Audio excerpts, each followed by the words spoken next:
Magandang gabi po. Kanina nagsalita na ang mga abogado ni Willie Revillame, pati na ang president ng TV5 na si Attorney Ray Espinosa at sinabing imposibleng maisulong ang copyright infringement case na isinampa ng ABS-CBN laban sa Willing Willie. Ngayon, mismong si Willie na ang magsasalita tungkol dito.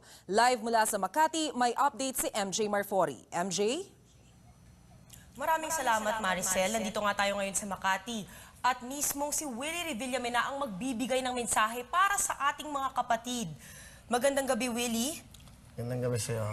Willie, anong masasabi mo na ngayon kinasuhan ka na naman ng ABS-CBN pero sa Makati Regional Trial Court na?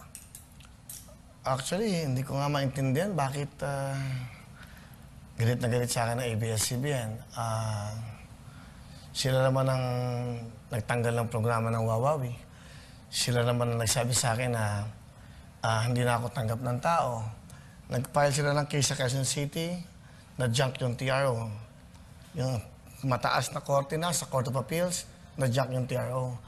Ngayon sa Makati, hindi ko maintindihan kung bakit lahat na lang yata ng korte sa Pilipinas, kakasuhan nila ako. Hindi ko maintindihan bakit. Gaano to kabigat para sa'yo na kinasuhan ka nila ulit ng copyright infringement? Hindi ako ang problema rito eh. MJ, ang problema rito yung mga taong pinapasaya natin gabi-gabi.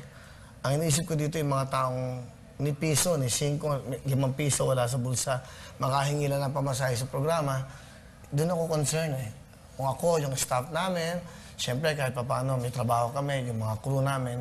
Pero lahat ng ito, pag nahinto ng TRO to, lahat ng staff, lahat ng crew, lahat ng mga umaasa sa programa, mawawala ng trabaho. Mawawala ng trabaho. At lalong-lalo na yung mga umaasa sa amin sa gabi-gabi. Gaano mo ipaglalaban itong kaso mo laban sa former network mo na ABS-CBN? Hanggang saan ito magtutungo sa tingin mo? Hindi naman to labanan eh. Hindi naman to paligsahan. Hindi naman to power ng mga tao eh. Ito eh, yung the word kapamilya, dapat naintindihan nila yung ginagawa ko naman eh. Pang sa pamilya rin naman eh. Saka ang importante dito, hindi ako nakikipaglaban. Sino ba ako para sa ABS, di ba?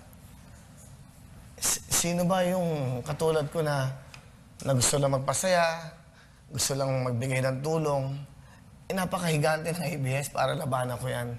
Hindi ako nakikipaglaban sa inyo, Mr. Lopez. Hindi ako nakikipaglaban sa inyo dahil sa sarili ko eh.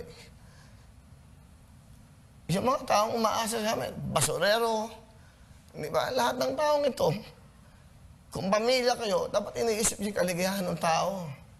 Huwag ako, dahil ako, okay lang ako eh. Sinabi niya